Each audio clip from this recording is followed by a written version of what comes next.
Hello বন্ধুরা, তো আজকে মিনি ব্লগটা এখান থেকেই শুরু করলাম। আজকে দেখো সকালবেলা উঠে কিন্তু আমি চলে গিয়েছিলাম দুব্বো তুলতে, কারণ আমি কিন্তু ফার্স্ট টাইম এবার বিপত্তারিণী পুজো করছি। আমার মা প্রতি বছরই কিন্তু এই পুজোটা করে, আর আমি এই বছর প্রথমবার করছি।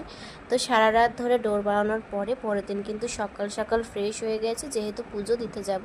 আর এদিকে সব ফল গুছিয়ে নিয়েছি। তারপরে কিন্তু মা আমাকে এখানে রেডি করিয়ে দিচ্ছিল। আর আমার শাড়ি পরতে কিন্তু খুব ভালো লাগে, আর যদি সেটা হয় পুজো, তাহলে তো কোনো কথাই নেই, শাড়ি তো আমি পরবই। তো দেখো এখানে কিন্তু আমি শাড়ি পরে কমপ্লিট হয়ে গেছি। আর আজকের আমার শাড়ি পরে এই লুকটা কেমন লাগছে অবশ্যই কিন্তু তোমরা কমেন্ট করে জানিও। আর আজকে আমি ভীষণ এক্সাইটেড ছিলাম, যেহেতু আমি প্রথমবার এই পুজোটা কিন্তু করছি। তারপরে দেখো আমি আর মা কিন্তু রেডি হয়ে একদম বেরিয়ে পড়েছি পুজো দিতে যাওয়ার জন্য। আর যেহেতু আমাদের বাড়ির একদম পাশেই ছিল, তাই কিন্তু আমরা চলেও এসেছিলাম পুজো দিতে। আর সকাল সকালই পুজোটা হয়েছিল আজকে। তো তারপরে এখানে পুজো শুরু হয়ে গিয়েছিল।